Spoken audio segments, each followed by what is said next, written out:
কালী পুজোর রাতে কিছু গোপন আচার এখনো চলে, যেখানে দেবীকে সন্তুষ্ট করার জন্য মানব বলি দেওয়া হয়।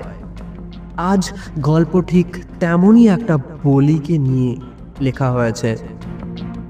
কে বলি হচ্ছে, এটাই সবচেয়ে বড় প্রশ্ন।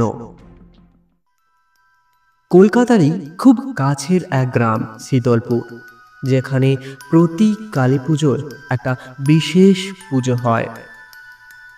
গ্রামের মানুষ বিশ্বাস করে যদি সেই রাতে বলি সম্পূর্ণ না হয়, তাহলে গোটা গ্রাম অশুভ শক্তি নেমে আসবে। অর্ণব নামে এক যুবক সাংবাদিক কলকাতা থেকে গ্রামে আসে। শুনেছিল এখানকার কালী মন্দিরে গোপনই নাকি মানুষ খুন হয়, আর সেটা আচার নাম দিয়ে চাপা দেওয়া হয়। সে ঠিক করে এই খুনের প্রমাণ সে জোগাড় করবে।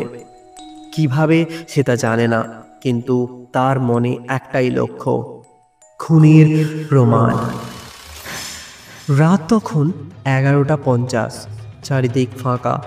অর্ণব মন্দিরে ঢুকে দেখে ভেতরে তীব্র ধূপের গন্ধ আর ড্রাম বাজছে মন্ত্রের তালে। পণ্ডিতেরা চোখ বন্ধ করে মন্ত্র পড়ছে, আর মাঝখানে রাখা রয়েছে লাল কাপড়ে ঢেকে রাখা কিছু একটা। সে প্রথমে ভেবেছিল হয়তো এটা ছাগল বা মোষ, কিন্তু কাপড় সরে যেতেই তার চোখ ছানা বড়া। ওটা ওটা একটা মানুষ, একটা কিশোর, হাত বাঁধা, পা বাঁধা এবং মুখ চাপা দিয়ে রাখা একটা মানুষ। অর্ণব কি করবে বুঝতে পারল না। পকেট থেকে ফোনটা বের করে ভিডিও তুলতে চাইল, ঠিক তখনই তার পেছন থেকে একটা হাত তার কাঁধে পড়ল। সে তৎক্ষণাৎ ঘুরে দেখল কালো পোশাক পরা একটা মানুষ, যার মুখ ঢাকা রয়েছে, যার চোখে শুধু লাল সিঁদুরের দাগ।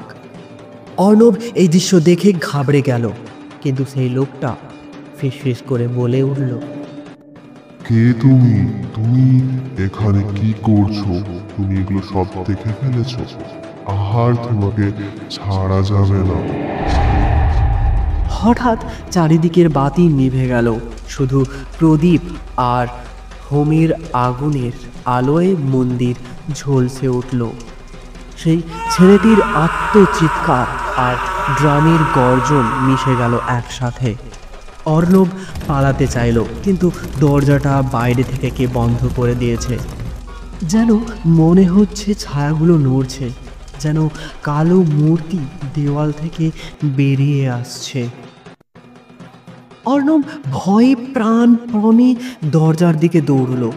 ধাক্কা মারতেই দরজা খুলে গেল, কিন্তু বাইরে দাঁড়িয়ে রয়েছে পুরো গ্রাম।